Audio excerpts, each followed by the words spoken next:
Jumpa lagi bersama dengan saya, Mr. Sorchan, di dalam channel pengembangan kepribadian atau mentoring self-improvement. Saat ini, konteks kita adalah membahas bagaimana kita bisa menang bersama orang lain.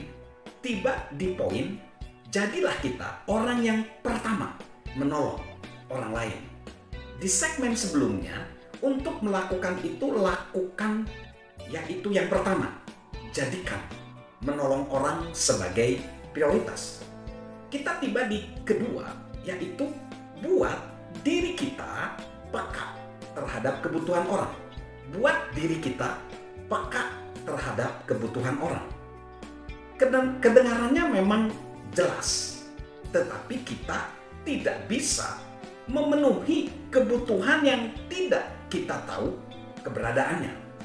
Setiap dari kita harus mulai peduli pada orang di sekeliling kita, mencari tahu kebutuhan mereka, dan kadang pengetahuan untuk mencari tahu kebutuhan mereka adalah berasal dari mendengarkan dengan hati.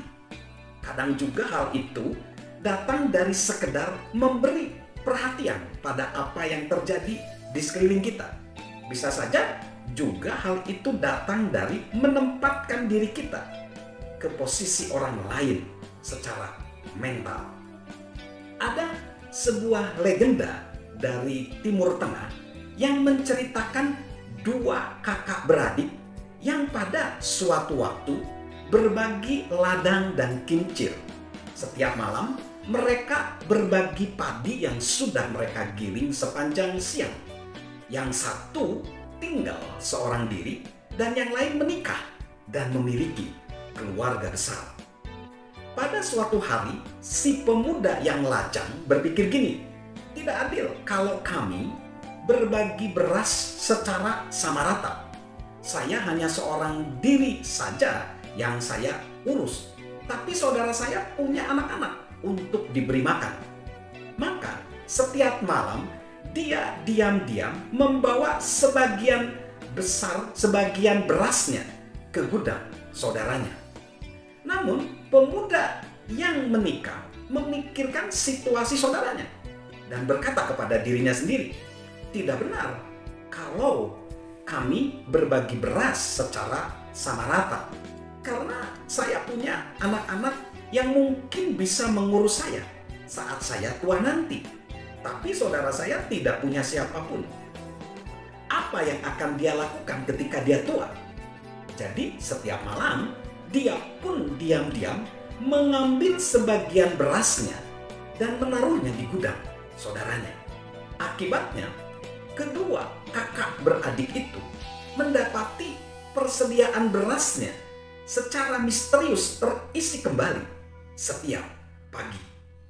Kemudian suatu malam mereka berpapasan di tengah jalan di antara rumah mereka.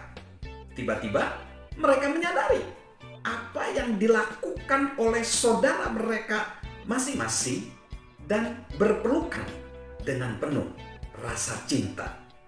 Legenda yang kemudian berkembang adalah bahwa Tuhan menjadi saksi pertemuan mereka dan menyatakan tempat ini adalah tempat suci, tempat penuh kasih sayang, dan disinilah rumah ibadahku seharusnya berdiri.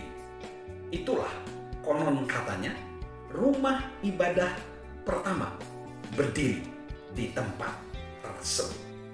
Demikianlah bagaimana kita harus menjadi orang yang pertama menolong sesama kita, karena itu menjadi sesuatu yang sangat mulia.